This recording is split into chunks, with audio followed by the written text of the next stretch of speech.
नमस्कार, मैं हूं राहुल सिन्हा। सत्ता के सभी न्यूज मित्रों का स्वागत है। सबसे पहले सत्ते पे सत्ता, यानी 7 खबरें और दिलचस्प जानकारियां। हम आपको काशी के उस ज्ञानव्यापी में लेकर चलेंगे जहां आज टेंशन बहुत ज्यादा थी। पुलिस का कड़ा पहरा था, फ्लैग मार्च था और इसी बीच ऐसे मौलाना सामने आए जिन्होंने कानून की किताबें जलाने और सब्र के इम्तिहान जैसी बातें कह दी। वैसे आज हाईकोर्ट से भी मुस्लिम पक्ष को ज्ञानव्यापी में पूजा पर बड़ा झटका लगा है। इस पर भी सत्ता की कुंजी हम खोलेंगे, लेकिन आज हम सत्ता की शुरुआत एक ऐसी खबर से करने जा रहे हैं जो है तो उत्तराखंड से, लेकिन चर्चा पूरे देश में हो रही है। यह खबर उस यूसीसी यानी यूनिफॉर्म सिविल कोड से जुड़ी हुई है जिसका नाम सुनते ही कुछ लोगों के मन में डर की लहर उठने लगती है। इस पर उत्तराखंड के मुसलमान क्या कह रहे हैं, आज इस पर भी हमने एक चौपाल लगाई। आज दिल्ली के सीएम केजरीवाल पर भी एक राजनीतिक कुंजी है जिनका ईडी बहुत बेसब्री से इंतजार करती रही, लेकिन केजरीवाल ने कहीं और से ही क्रांति का बटन दबा दिया। सम्मन पर सम्मन के बावजूद केजरीवाल ईडी के सामने क्यों नहीं जा रहे, इसे भी समझेंगे। लेकिन पहले देश की कुछ बड़ी खबरें। आज झारखंड को उसका नया मुख्यमंत्री मिल गया और उनका नाम है चंपई सोरेन। आज चंपई सोरेन ने अपने 2 मंत्रियों के साथ सत्ता की शपथ ली। खबर है कि 5 फरवरी को नई सरकार का फ्लोर टेस्ट होगा, लेकिन उससे पहले महागठबंधन को हॉर्स ट्रेडिंग का डर सता रहा है। वैसे आज ममता बनर्जी ने भी इंडिया गठबंधन की टेंशन को बढ़ाने वाला बयान दिया है। आज उन्होंने एक बार फिर कांग्रेस पर हमला बोला और कहा कि कांग्रेस पार्टी 300 सीटों पर लड़कर 40 सीट भी नहीं जीत पाएगी। साथ ही यह भी चुनौती दी, अगर कांग्रेस में हिम्मत है तो वाराणसी में बीजेपी को हरा कर दिखाए। एक टेंशन की खबर पाकिस्तान और चीन के लिए भी है। अमेरिका भारत को 31 MQ-9B ड्रोन्स देने जा रहा है जो करीब 35 घंटे हवा में रह सकता है। एडवांस से एडवांस रडार सिस्टम को चकमा दे सकता है और इस ड्रोन से 4 मिसाइलें एक साथ दागी जा सकती हैं। और एक हास्यास्पद खबर पाकिस्तान से भी आई है जिसने मालदीव को आर्थिक मदद देने का ऐलान किया है। भारत से तनाव के बीच पाकिस्तान ने मालदीव से कहा है कि वो विकास कार्यों में उसकी मदद करेगा, लेकिन सोचिए, जिसका खुद का खजाना खाली है, विदेशी मुद्रा भंडार खत्म होता जा रहा है, जिस पर इतना कर्ज है कि EMI देने के लिए भी उसे नया कर्ज लेना पड़ता है, वो कैसे मालदीव की मदद करेगा। तो सत्ता में हम सबसे पहले उस यूनिफॉर्म सिविल कोड की बात करेंगे जिसे सेलेक्टिव सोच वाले वोट बैंक प्रेमी कम्युनल कोड बताते हैं और उसके जिक्र से भी परहेज करते हैं। वही यूसीसी जिसका नाम सुनकर कई लोगों की धड़कनें तेज हो जाती हैं और शादी विवाह, तलाक और संपत्तियों के मामले में एक विशेष छूट के खत्म होने की बेचैनी महसूस होती है। वही यूसीसी उत्तराखंड में लॉन्च होने वाला है। यूसीसी यानी यूनिफॉर्म सिविल कोड बहुत जल्द आ रहा है और देवभूमि यानी उत्तराखंड यूसीसी की देशव्यापी प्रयोगशाला बनने जा रहा है। आज उत्तराखंड में यूनिफॉर्म सिविल कोड को लागू करने की दिशा में एक बहुत जरूरी कदम उठाया गया। उत्तराखंड के यूनिफॉर्म सिविल कोड का ड्राफ्ट तैयार करने वाली कमेटी ने आज राज्य सरकार को अपनी फाइनल रिपोर्ट सौंप दी है और इसी के साथ अब उत्तराखंड में यूसीसी के काउंटडाउन की टिक टिक शुरू हो गई है। धामी सरकार ने यूसीसी के लिए 27 मई 2022 को 5 सदस्यीय कमेटी का गठन किया था, जिसकी रिपोर्ट जो है अब सरकार के पास पहुंच गई है। ड्राफ्ट मिलने के बाद अब सरकार इसे कल होने वाली कैबिनेट में मंजूरी दे सकती है और खबर है कि अगले विधानसभा सत्र में यूसीसी पर विधेयक लाने की तैयारी है। 5 से 8 फरवरी के बीच उत्तराखंड विधानसभा सत्र है और माना जा रहा है कि धामी सरकार 6 फरवरी को यूसीसी को विधेयक के रूप में विधानसभा में पेश कर सकती है।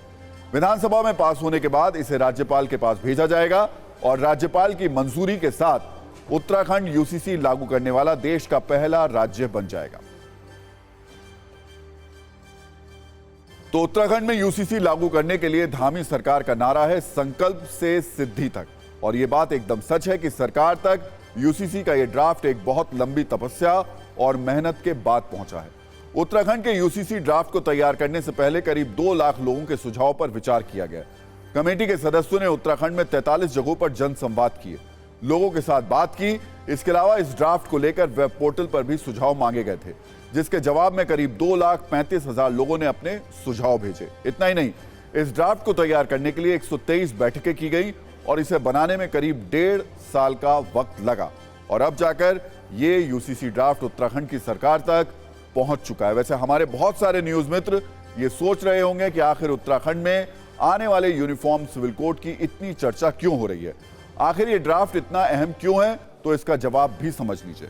दरअसल उत्तराखंड के यूसीसी को देश में लागू होने वाले यूनिफॉर्म सिविल कोड का ब्लूप्रिंट माना जा रहा है। यूसीसी से इस देश में हिंदुओं, मुस्लिमों, सिखों और ईसाइयों के लिए क्या क्या बदलेगा, उत्तराखंड का यूसीसी उसका एक ही सैंपल हो सकता है। यानी उत्तराखंड का यूनिफॉर्म सिविल कोड राष्ट्रीय स्तर पर यूसीसी को लागू करने में मददगार साबित होगा। वैसे उत्तराखंड में यूसीसी की आहट से ही राजनीतिक पारा चढ़ चुका है। धर्मयुद्ध जैसे हालात हैं। ऐसे में सोचिए, जब इसे देश में लागू करने की चर्चा होगी, जरूरी कदम उठाए जाएंगे तो क्या होगा। अब हम आपको इस खबर की सबसे जरूरी बात बताते हैं, यानी वो पॉइंट्स जो सूत्रों के मुताबिक इस ड्राफ्ट में मौजूद हैं और इनमें से कुछ सिफारिशों पर द्वंद्व छिड़ सकता है। इस ड्राफ्ट के मुताबिक विवाह पर सभी धर्मों में एक समान व्यवस्था होनी चाहिए। बहुविवाह सिस्टम पर पूरी तरीके से रोक लगा देनी चाहिए। सभी के लिए शादी का पंजीकरण कराना अनिवार्य कर दिया जाएगा। सभी धर्मों में लड़कियों की शादी की न्यूनतम उम्र 21 साल हो। धर्म कोई भी हो, सभी में बच्चों को गोद लेने का अधिकार एक होना चाहिए और इसके लिए प्रक्रिया को आसान करने की भी सिफारिश की गई है। इस ड्राफ्ट में यह भी सुझाव दिया गया है कि मुस्लिम धर्म में होने वाले हलाला और इद्दत पर रोक हो। तलाक को लेकर सभी धर्मों में एक समान व्यवस्था होनी चाहिए।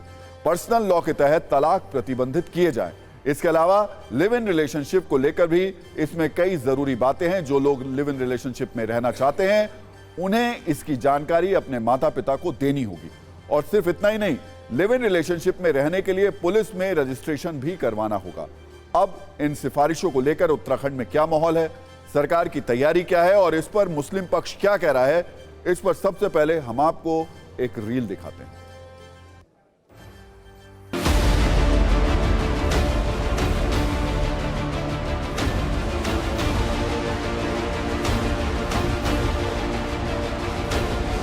विधानसभा का जो हमने विशेष सत्र विशेष सत्र आ रहा है, इस सत्र में इसको रखेंगे और जो कानून बनना है, एक्ट बनना है, विधेयक बनना है, उस दिशा में हम आगे बढ़ेंगे।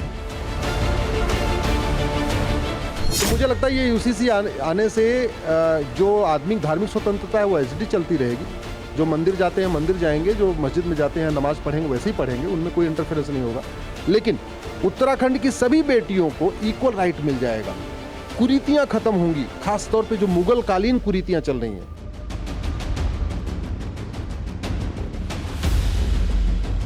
इस तरह की चीज जो है हमारे ऊपर थोपी जाएगी, तो इसका मतलब ये है कि हमारी मजहबी आज़ादी को इस सूबे के अंदर से छीनने की कोशिश की जा रही है।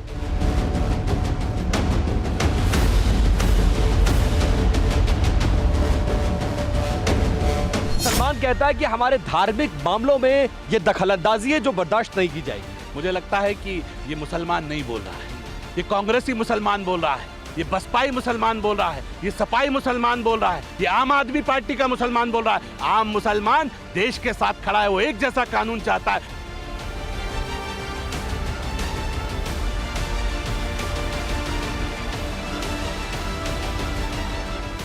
हमें ये तो कानून मंजूर नहीं है, क्योंकि हम जो है शरीयत के हिसाब से हमारे अपने अलग कानून हैं।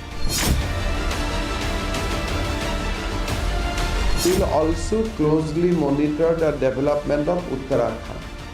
If Uttarakhand UCC bill is laid on 5th, then we see that can be, we are in a position to implement the entire UCC, then we will see that also. अब यूनिफॉर्म सिविल कोड को लेकर उत्तराखंड से दिल्ली तक कितनी हलचल है, ये भी आपको बता देते हैं। दरअसल हमारे देश के बहुत सारे राजनीतिक विश्लेषक 2024 के लोकसभा चुनाव से पहले यूसीसी को बीजेपी का एक बहुत बड़ा दांव मान रहे हैं। वैसे यूसीसी के अलावा भी बीजेपी के पास कई ऐसे कार्ड हैं जो चुनावी गेम चेंजर साबित हो सकते हैं। बीजेपी अब अपनी मजबूत राजनीतिक इच्छा शक्ति की चुनावी मार्केटिंग में जुटी है। आपको बीजेपी के चुनावी कार्ड और चुनावी डायलॉग दिखाते हैं जो लोकसभा चुनाव के प्रचार में आपको खूब देखने सुनने को मिलेंगे। जैसे अयोध्या में बना भव्य राम मंदिर, जिसके लिए विपक्ष हमेशा उस पर तंज कसता था, मंदिर वही बनाएंगे, तारीख नहीं बताएंगे। इसके जवाब में बीजेपी कह रही है मंदिर वही बनाया है। अनुच्छेद 370, जिसकी बेड़ियों से मोदी सरकार ने जम्मू कश्मीर को मुक्त कराया, उसे लेकर बीजेपी कहती है जो कहा सो किया। 3 तलाक, जिस क्रूर रिवाज को खत्म करने का वादा मोदी सरकार ने मुस्लिम महिलाओं से किया था, उस पर बीजेपी कह रही है जो वादा किया उसे पूरा करके दिखाया। अब यूनिफॉर्म सिविल कोड जिसकी शुरुआत उत्तराखंड से होने जा रही है। 2024 के चुनाव से पहले बीजेपी का एक और बड़ा कदम हो सकता है सीए को लेकर, जिसके लिए खुद गृह मंत्री अमित शाह ये कह चुके हैं इसे लागू होने से कोई रोक नहीं सकता।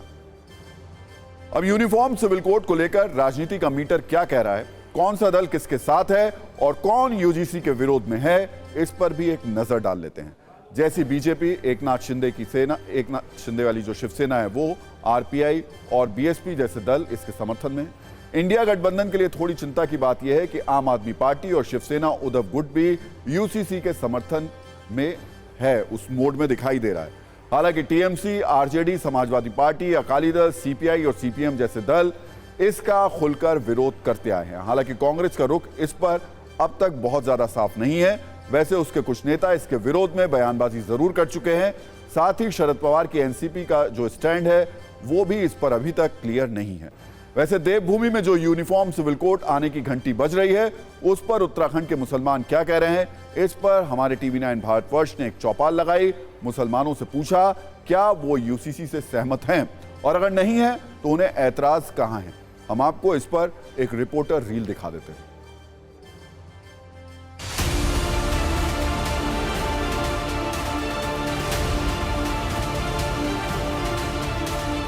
मेरी मौजूदगी उत्तराखंड के देहरादून शहर में है।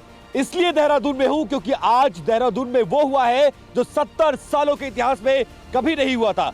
यानी एक देश एक कानून, सामान्य नागरिक संहिता का जो कानून है उसको लेकर जो कमेटी बनी थी उसने अपनी ड्राफ्ट मुख्यमंत्री पुष्कर सिंह धामी को दे दी है। इसको लेकर दो तरह के स्वर आ रहे हैं, लेकिन एक बहुत बड़ी तादाद उत्तराखंड में मुसलमानों की रखती है जिनसे मिलने के लिए हम भगत सिंह कॉलोनी में आए हैं। और इन तमाम लोगों को देखिए, ये मुस्लिम कम्युनिटी से ताल्लुक रखते हैं और ये लोग इकट्ठा हुए हैं सिर्फ यूसीसी पर बात करने के लिए, यानी कॉमन सिविल कोड पर बात करने के लिए। बताइए कि कैसे देखते हैं, एक देश एक कानून होना चाहिए कि नहीं होना चाहिए? होना चाहिए। कोई तकलीफ, कोई परेशानी, कोई तकलीफ नहीं है। कुछ लोग ऐसा कहते हैं कि भाई मुसलमानों को इस कानून से बड़ी दिक्कत है, बहुत आपत्ति है। कितने लोगों को आपत्ति है, जरा हाथ उठाकर बताइए।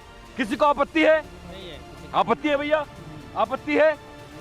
एक देश एक कानून होना चाहिए, होना चाहिए, होना चाहिए, होना चाहिए। कुछ लोग कह रहे हैं कि बहुत गलत हो रहा है, हमारे धार्मिक मामलों में इसमें इंटरफेरेंस हो रहा है। ऐसा है?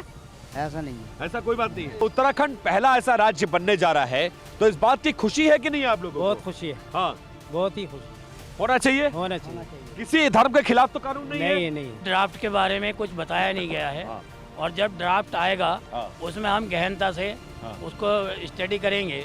उसके बाद जो पता लगेगा, बहुत सी चीज़ें ऐसी हैं 1400 साल से जो शरीयत के तरीके से चल रही हैं। अगर उसमें बहुत ज़्यादा मुदाखलत हुई या बहुत ज़्यादा इंटरफेयर हुआ तो इसको सही नहीं माना जाएगा। और अगर लगता है हमें कि हाँ ये ड्राफ्ट जो बनाया गया है बड़ा सोच समझ के दोनों पक्षों के लिए, हिंदू और मुसलमान के लिए एक जैसा बनाया गया है। कोई किसी को तलाक देता है तो उसके लिए कोर्ट जाए, कानून का सहारा ले, ऐसा होना चाहिए या नहीं होना चाहिए? बिल्कुल होना चाहिए। कोर्ट से इंसाफ बराबर मिलना चाहिए, बराबर मिलना चाहिए, वही इंसाफ, हिंदू हो या मुसलमान हो। नहीं, सुधार होना चाहिए। लेकिन सवाल ये है कि सुधार तो पहले से भी मुस्लिम जितना भी वो है अपने ईमान पे, कलाम पाक पे और ये सारी चीज़ों पे जो है निर्भर है। लेकिन अगर उसका उल्लंघन होगा तो कहीं ना कहीं आवाज तो उठेगी। लेकिन एक देश एक कानून एक संविधान होना चाहिए, एक ही होना चाहिए। अच्छा, देश शरिया से चलेगा या संविधान से चलेगा? भाई संविधान से चलेगा। मुसलमानों के खिलाफ तो नहीं है कानून ना? मुसलमानों के खिलाफ कोई कानून नहीं है यहाँ पे,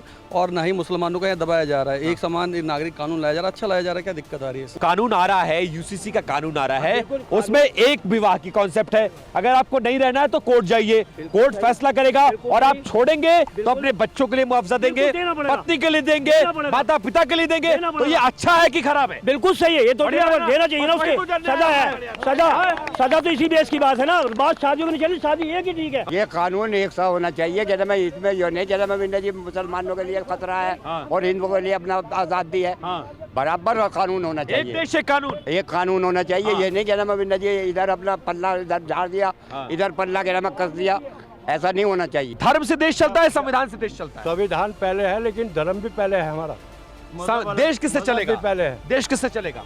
देश चलेगा उससे जो जनता के हित की बात करता हूँ। तो धर्म से देश चलेगा? तो धर्म से चला रहे मोदी जी। हाँ, कैसे चला रहे हैं? ऐसे चला रहे, कैसे चला रहे हैं? धर्म का नाम लेके कर रहे हैं।